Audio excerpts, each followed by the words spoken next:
અળસીના પાનનો ઉપયોગ વધારે પડતો થાય છે. એ પણ ક્યારે કે જ્યારે તમને શરદી ખાંસી તાવ હોય, શરૂઆતનો સ્ટેજ હોય, જ્યારે બી કોઈ મોસમનું બદલાવ થતો હોય, કોઈ ચોમાસું ચાલુ થતું હોય, કોઈ બદલાવ થતો હોય, ત્યારે મોસ્ટ ઓફ ઘણા લોકોને શું શરદી ખાંસી તાવ થતા હોય. હવે આ વાયરલ ઇન્ફેક્શન છે. કોઈ બી વાયરલ ઇન્ફેક્શનમાં શરૂઆતના સ્ટેજમાં શરદી ખાંસી જેવા લક્ષણો દેખાતા હોય છે.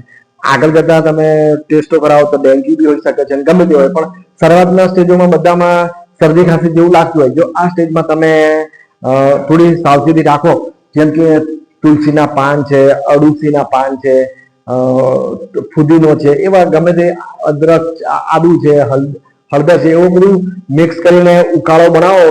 1 ગ્લાસ પાણી લો અને એને ઉકાળો બનાવો. અડધો ગ્લાસ થાય ત્યાં સુધી ઉકાળો, પછી ઠંડુ કરીને પી શકો છો. કદાચ કશું બીજું ના મળે, જે મળે ફક્ત અળસી બી તમારા માટે કામ લાગે છે. અળસી, તુલસી જે મળે તો એ રીતે તમે ઉકાળા બનાવીને પી શકો છો. તો 3-4 દિવસમાં 3-4 વખત પીવો. 1-2 દિવસ પીવો અને તમને એવું લાગે કે નહીં, તમારા તાવમાં કે શરદી ખાંસીમાં કશું આરામ નથી થતો અને સિમ્ટમ્સ તમારા વધે છે, તો પછી તમે તમારા નજીકના કોઈ ડોક્ટરને મળી શકો છો. એવી જ રીતે ઘણી વખત તો શું છે કે બહુ વીકનેસ જેવું લાગતું હોય, બહુ તમે શું કહે ખાટલો બી પકડી લીધો હોય એવું લાગે, તો શું તમે કદાચ તમારા ડોક્ટરના સલાહ મુજબ પણ લઈ શકો છો અને ધીરે ધીરે તમને આરામ થઈ શકે. પણ જો એડવાન્સ સ્ટેજ લાગે તમને, તો તમે તમારા ડોક્ટરનો પહેલો કોન્ટેક્ટ કરી લો. હવે બીજું છે કે એક ખાંસીમાં પણ આનો સારો ઉપયોગ થાય છે. ખાંસી એટલે અંદર ફેફસામાં કફ આવતો હોય એવું લાગે, ખકડતો હોય એવું લાગે, ખાંસી કરતા હોય તો પણ કફ નીકળતો હોય, તો આ સ્ટેજમાં તમને બીજી કોઈ તકલીફ ના હોય અને ખાલી ખાંસી આવતી હોય, કફ નીકળતો હોય, તો તમે અળસી વાપરી શકો છો.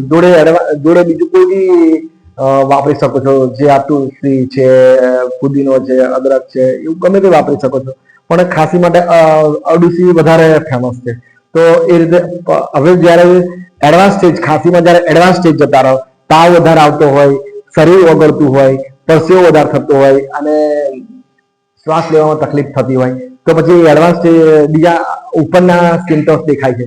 ત્યારે તમારે ઇન્વેસ્ટિગેશન કરાવવું પડે, કયો રોગ છે તપાસ કરાવવી પડે અને એ વખત ફક્ત ઉકાળા પર બેસી ના રહે, એ વખત તમારા ડોક્ટરની સલાહ લેવી પડે.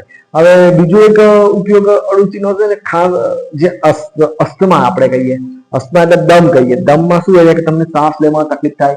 હવે એ કેવું હોય છે કે જ્યારે કોઈ વ્યક્તિને જેને દમ હોય એને ખબર જ હોય કે મને અસ્થમા છે અને એનો એટેક અમુક ટાઈમ પર આવતો હોય છે. અમુક શિયાળાની ઠંડીમાં આવે, કોઈકને ઠંડી ઋતુમાં આવે, કોઈકને ચોમાસાની ઋતુમાં આવે, કોઈકને કોઈ એલર્જી હોય, કોઈ ધૂળમાં કામ કર્યું, કાં ધુમાડામાં નજીક ગયા, તો એવું પોતપોતાના શરીરના બંધારણ પ્રમાણે આવતી હોય છે આ એલર્જી. તો એના લીધે એને શ્વાસ લેવામાં તકલીફ થતી હોય. હવે એને ખબર જ હોય કે મને અસ્થમા છે, તો એમાં તમે શું છે કે અળસી, તુલસી, અદરક ગમે તે પી શકો છો. અને જો એને કન્ટિન્યુ રાખો તો શું તમને આ એટેક આવે બી નહીં. આ અસ્થમાનો જે એટેક કહીએ ને, અસ્થમાનો જે હુમલો આવે છે એ આવે જ નહીં. તો એ રીતે પણ આ કામની વસ્તુ છે. હવે બીજું એક ઉટાડ્યું ખાંસી.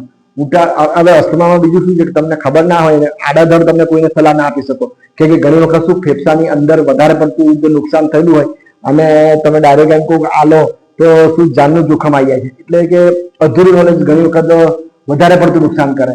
જ્યાં સુધી તમને ખબર ના હોય, અથવા તમે તમારા નજીકના કોઈ ડોક્ટરને એટલીસ્ટ એક વખત પૂછી લો અને તમને કન્ફર્મ થઈ જાય કે હા કઈ એડવાન્સ સ્ટેજમાં નથી તમારું, એ તમારું બીપી માપે, ઓક્સિજન લેવલ માપે છે, કદાચ એને કોઈ ટેસ્ટ કરાવવાના ટેસ્ટ કરાવીને, તો એના પરથી એને અંદાજ આવી જાય કે તમારું જે લંગ્સ છે, ફેફસા છે, એ બરાબર છે, ખાલી આ અસ્થમા જ છે.